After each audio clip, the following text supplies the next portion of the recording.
Bismillahirrahmanirrahim. Assalamualaikum warahmatullahi wabarakatuh. Teman-teman, mata kuliah Waalaikumsalam teori warahmatullahi komunikasi hari ini wabarakatuh. akan membahas tentang teori fenomenologi. Waalaikumsalam. Saya coba share screen ya. Nah, materi lengkapnya ada di Ino seperti yang tadi saya bilang. Jadi itu lebih komplit. Untuk singkatnya ini saya coba jelasin lewat presentasi ini. Jadi fenomenologi itu selain sebuah teori juga adalah sebuah filsafat.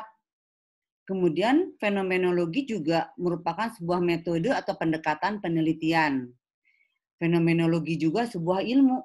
Mungkin di pertemuan pertama pernah saya bilang ya, jadi tingkatannya itu dari kalau sudah banyak yang mengakui, misalnya kayak dakwah banyak teori-teori dakwah, konsep-konsep dakwah. Nah, kalau pengakuannya sudah banyak, seperti kaidah-kaidah ilmu ya, maka dakwah itu menjadi sebuah ilmu. Sama fenomenologi juga menjadi sebuah ilmu.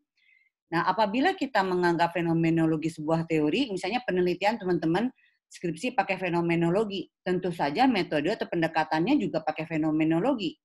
Nah, pendekatan fenomenologi itu ciri khasnya bahwa data primernya adalah wawancara. Mengapa? Karena fenomenologi itu salah satu ciri khasnya adalah menggali pengalaman individu.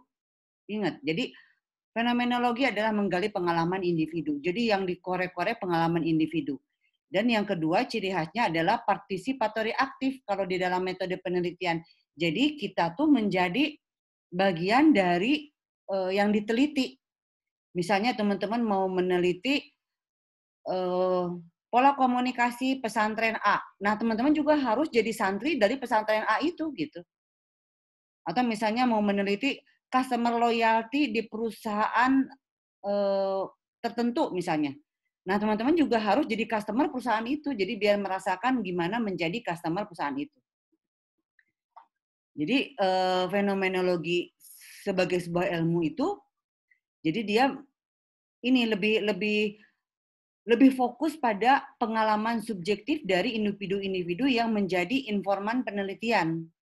Jadi menurut fenomenologi, pendapat atau pemaknaan dari individu yang kita teliti itu sangat penting gitu. Makanya harus menjadi partisipatory aktif karena ya pemaknaannya kan akan lebih luas ya kalau kita menjadi bagian dari yang kita teliti. Jadi kalau di dalam metode penelitian disebutnya insider researcher. Makanya fenomenologi itu penelitiannya agak lama, bisa sampai bertahun-tahun karena menggali pengalaman individu selain wawancara juga observasi. Jadi mengkonfirmasi apa yang diucapkan dengan yang dilihat. Misalnya teman-teman bilang, saya nggak makan es krim kok, saya puasa, tapi pas observasi di dekat mulutnya ada bekas es krim. Nah itu berarti kan tidak valid antara ucapan dengan observasinya. Ini contoh ringannya ya. Nah berikutnya nih, tokoh-tokoh fenomenologi. Ini yang terkenalnya sebenarnya sebelum Alfred juga Merleau-Ponty juga dia tokoh fenomenologi dari persepsi, khusus persepsi atau makna seseorang. Jadi yang awalnya fenomenologi itu digagas oleh Edmund Husserl. Nah, Edmund Husserl ini penelitiannya hermeneutik karena dia meneliti tentang teks Bible. Kemudian Alfred Schultz yang mengaku sebagai muridnya, padahal apa jauh sih Alfred Schultz dan Edmund Husserl, cuman dia merasa berguru ke Edmund Husserl, dia memberi implikasi sosialnya gitu. Jadi yang lebih logis, yang lebih gampang diimplementasikan teori tersebut. Nah, seperti yang teman-teman ketahui, kalau teori kualitatif itu kan tidak diuji ya, beda sama teori-teori kuantitatif. Jadi teori kualitatif itu bisa mengambil beberapa aspeknya saja. Nah, di sini juga saya kan, kalau yang Alfred Schultz itu kan tentang implikasi sosiologisnya ya. Jadi kalau Edmund Husserl memandang fenomenologi dari segi transendental, seperti yang tadi saya bilang, karena dia penelitiannya hermeneutik ya. Sedangkan Schultz lebih ke implikasi sosiologisnya. Jadi interaksi sosial di situ banyak diteliti oleh Alfred Schultz. Alfred Schultz juga banyak aspek yang dia tentang pengalaman individu, tentang pemaknaan, tentang pemahaman. Cuma yang mau saya jelaskan di sini cuma satu. Kenapa? Karena saya jarang menyarankan anak S1, mahasiswa-mahasiswi S1 untuk penelitian fenomenologi. Tetapi saran dari pimpinan itu nggak apa-apa ditawarkan fenomenologi gitu. Jadi tidak mesti semua aspeknya dijadikan analisis untuk kasus penelitian. Makanya satu aspek saja ya. Kalau Alzheimer kan banyak, ada tentang abstraksinya, ada tentang pemaknaan, pemahaman segala macam ya, pengalaman individu. Jadi teman-teman bisa satu aspeknya itu tentang motif. Nih, salah satu aspek fenomenologi menurut pemikiran Such itu adalah motif. Motif menurut Such itu ada dua, because of motive dan in order to motive. Nah, kalau because of motive itu adalah motif-motif yang menjadi penyebab mengapa individu tersebut mengalami kejadian itu. Nah, ini saya kasih contoh yang ringannya yang belum saya masukkan ke dalam penelitian ya. Ini jadi contohnya mengapa teman-teman kuliah di UIN. Ya karena dulu tetangga saya pernah menghina, pernah membuli bahwa tidak berpendidikan, misalnya gitu ya. Nah makanya saya ingin kuliah. Nah itu berarti motif atau alasan ke belakang ya. The past ini, alasan ke belakang. Jadi alasan penyebab. Makanya disebutnya because of motive, karena ini alasan penyebab. Penyebab teman-teman kuliah di UIN karena dulu dihina, makanya hayang kuliah gitu ya. Nah kalau in order to motive, itu adalah alasan ke depan future. Jadi motif-motif yang menjadi tujuan mengapa teman-teman kuliah di UIN misalnya. Jadi contoh mengapa pengen kuliah di UIN karena minimal kalau udah sarjana kan ada salah satu poin untuk menjadi direktur. Nanti kaya raya terus ngasih ongkos saji ke orang tua. Nah, itu tujuan ya, tujuan ke depan. Jadi ada dua ini. Nah nanti kalau teman-teman mau bikin oret-oretan skema ke dalam kasus, ini aja dua sub item ya. Sebenarnya kan yang dari pemikiran sub banyak itemnya. Ini sub itemnya dua. Kalau itemnya tentang motif gitu ya. Item motif dengan sub itemnya because of motive dan in order to motive gitu. Jadi nanti bisa dicobain dimasukkan skema penelitian ini, skema teori ini ke dalam kasus. Yang tadi saya contohkan ya ini nih. Jadi kasus latar belakangnya apa. Nah, sampai sini ada yang tanyakan? Silakan.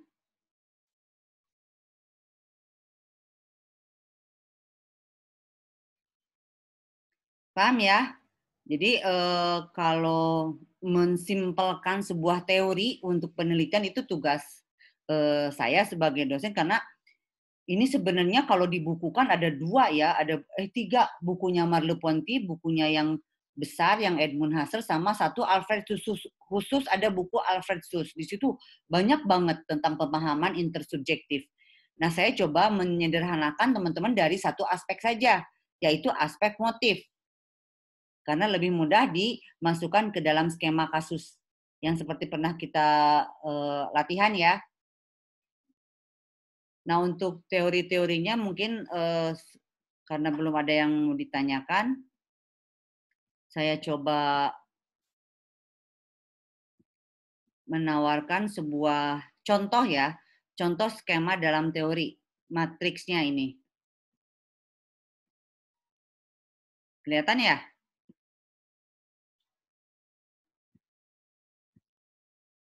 Jadi mungkin sebelum teman-teman nanti ada yang bertanya, Bu, gimana cara tahunya teori untuk penelitian kuantitatif sama kualitatif sama kritis?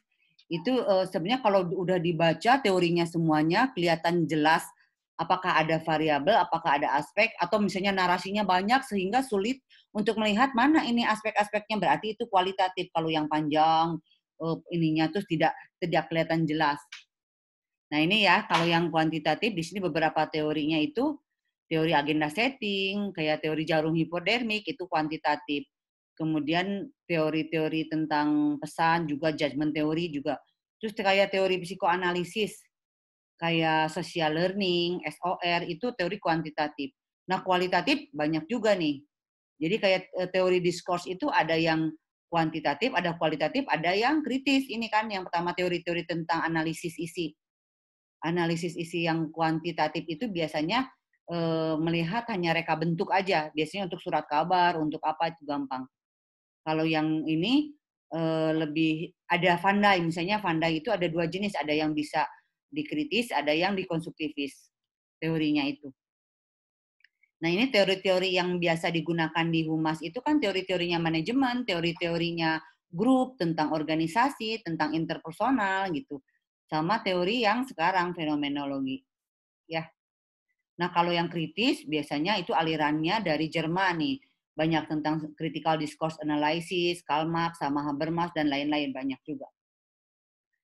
Jadi kalau misalnya untuk menetapkan teori untuk sebuah kasus, misalnya carinya tema dulu. Jadi kalau penelitian itu cari tema dulu, nanti ya yang tugas itu cari tema dulu, baru nanti nanyakan, boleh Japri Ibu kalau teori ini matching nggak sama kasus ini? Tujuan penelitiannya saya pengen melihat ininya saja. Oh iya cocok misalnya gitu.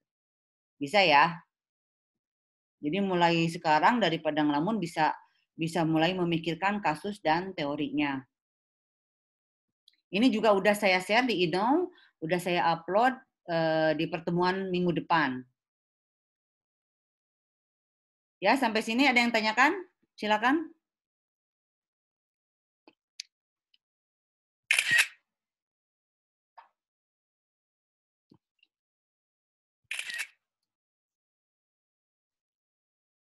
Ada yang tanyakan? Ibu, Ya, silakan.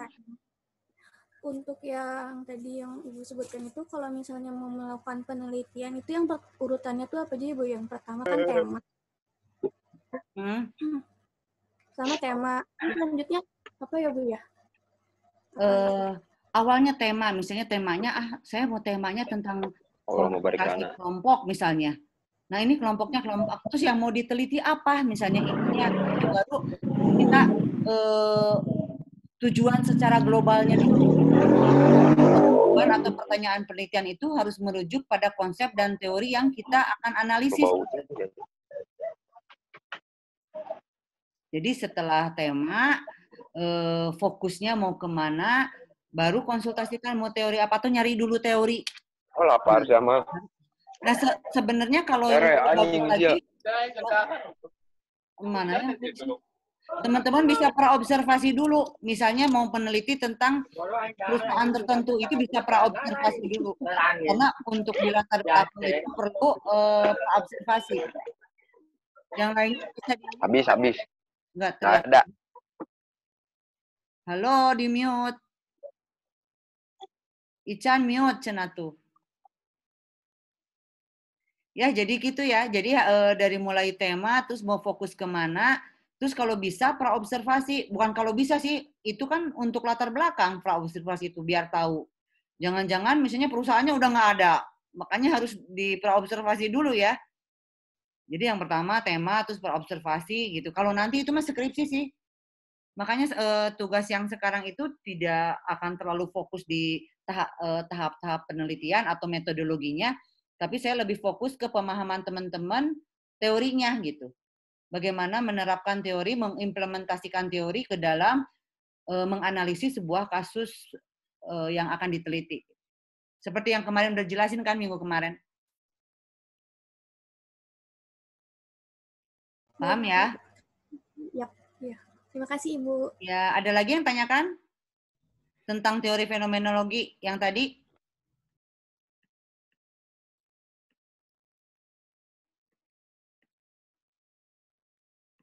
Ada yang tanyakan lagi nggak? Ya, kalau tidak, saya mau ke kampus, mau ngebimbing mahasiswa yang ternyata bimbingan online tidak paham-paham. Emang kadang susah ya kan online nunjukinnya ya, ini salah, pakai kertas susah kan. Walaupun udah via Zoom, angger kan tidak semuanya juga bisa mengabstraksi. Ada orang yang memang pengen langsung ini ya, langsung gimana ya. Ada yang daya imajinasinya tinggi, bisa mengabstraksi di kepalanya, ada yang, nu mana sih Bu gitu ya, bener nggak?